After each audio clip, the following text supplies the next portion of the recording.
Howdy, howdy. Sue Devil here, and this is episode 10 of my Dwarf multiplayer battle series, where we try and take what we've learned in the research we've done in the Essential Units series and put it into action in actual ladder battles. Now, in this battle, I'm going to be facing a Beastmen opponent, and this is my newest build versus the Beastmen. I've got two gyrocopters with brimstone guns. These are specifically in case he has Cygors. It's for his large units like the Gore Bulls or Manticore if he summons one of those. But I've also brought two units of regular gyrocopters, and these are really to deal with his ground units like any of his Ungors or Ungor Raiders, his Centaurs with throwing axes, those types of things. If he has something that can challenge me in the air from the ground, and the Beastmen units are very fast, that's what these normal gyrocopters are intended for. I want to get rid of them quickly and dominate in the sky. For the rest of my army, I've got, of course, two units of my trusty Longbeards out front with a Thane in the middle, and I've also two more Thanes, one on each side.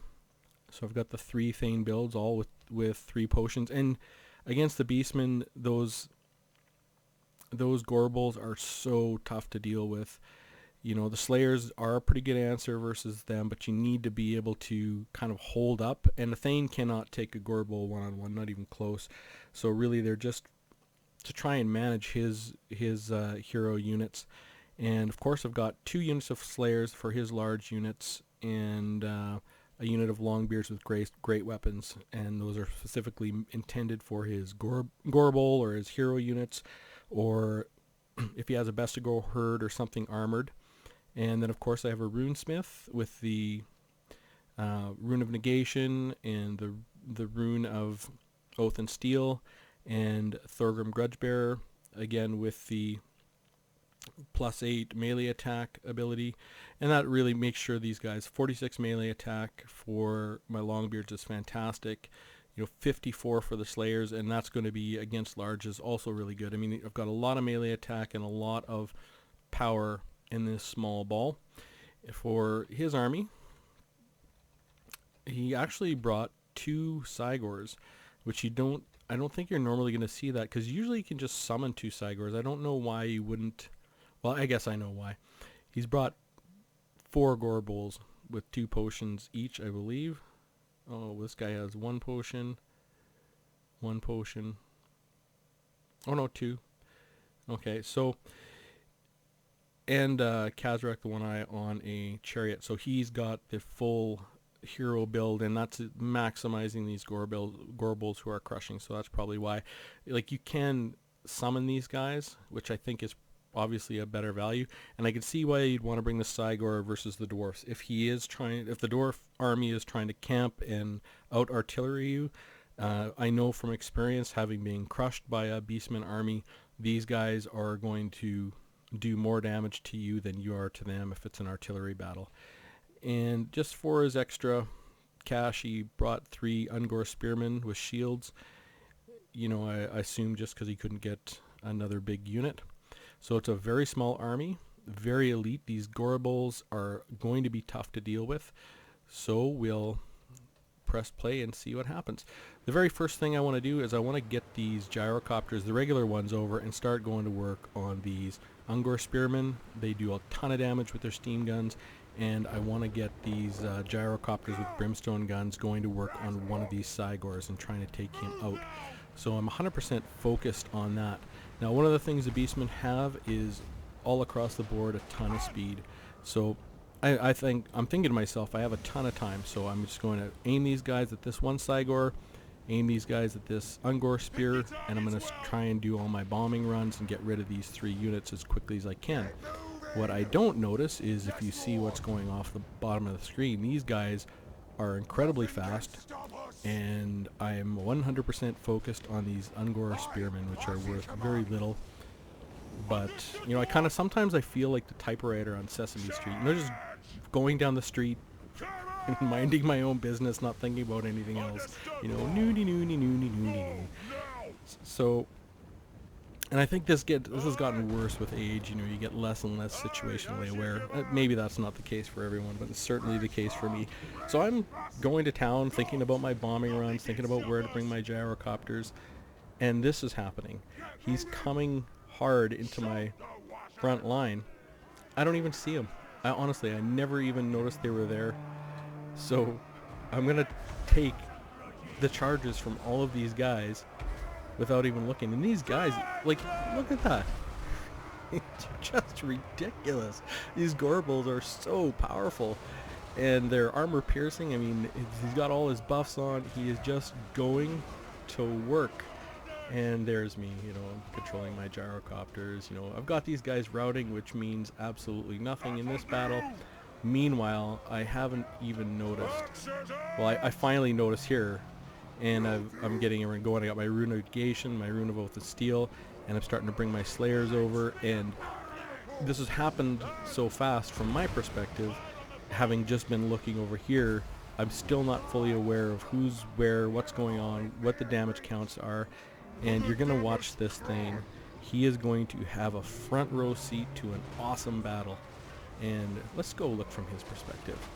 How does this look? Man, he's probably like, hey, this looks awesome. I wish I could get into this fight. But, no. Good job, Sea Devil. You know, classic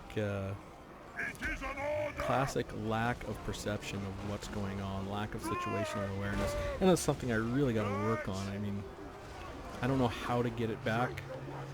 You know, I've never been fantastic at this part, but I do notice this in all my games where I miss something that's going on. Now, I've routed these guys, and I've routed his Sigor. He hasn't got a whole lot of damage in, and I'm just chasing these guys off to make sure they keep routing. I'm trying to chase him down with my Thane, and you would think, you know, I've literally ran my Thane right past my other Thane who's doing nothing, and still, I have not done anything. And he's now starting to target Thorgrim, and he's going to do a really good job of that. You know, it's funny, the whole time I could see Thorgrim's health going down, but I never quite figured out where he was. I was too focused on my gyrocopters.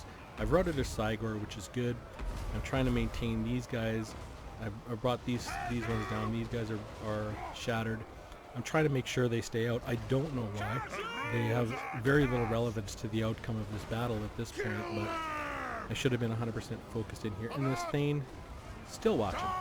Still watching. Great fight. Oh, there he goes. Alright, Sea Devil. Good job, buddy. So, he's been cycle charging Khazrak and using him pretty good. I mean, he's really got me in disarray, and we talk about different ways to win the battle. I mean, bringing all his guys in like that might have seemed suicidal, but it was really smart. Like, he's going to kill Thorgrim. He's got me focused, and he's got Khazrak the One Eye coming in and out here.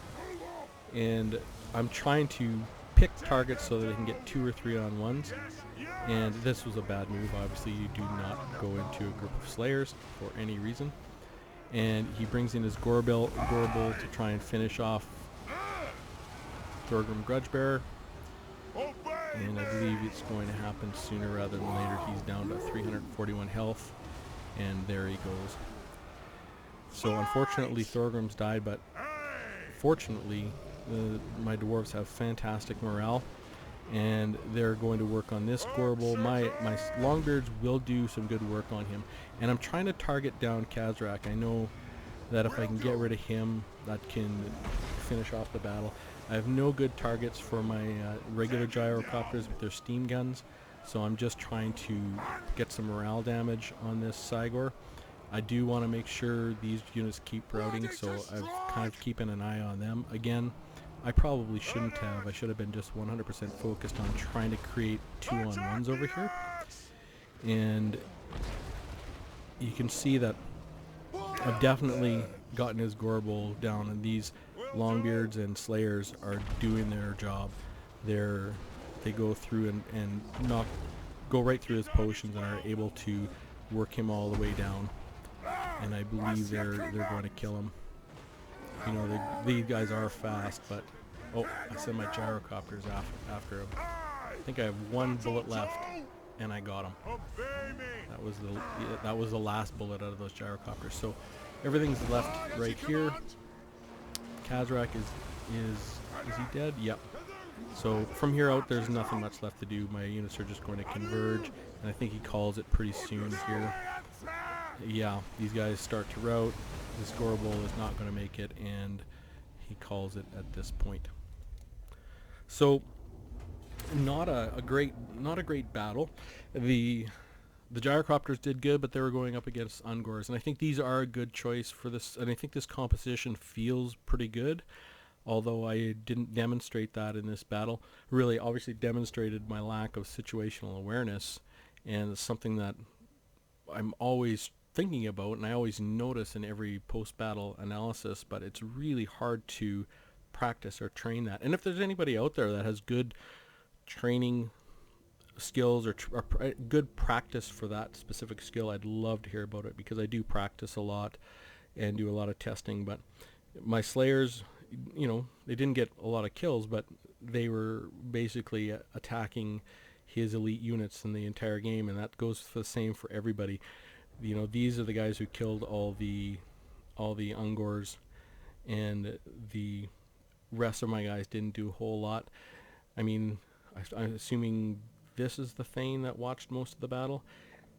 Thorgrim did die in this. I'm not sure. I think I like the +8 melee buff better than having Ungrim. Ungrim Iron Fist might be a good choice for this composition, just because he can hack through those Gore Bulls so fast with the Axe of Dargo. I'm really not sure, but I do like this composition. I just obviously did not demonstrate it in this fight.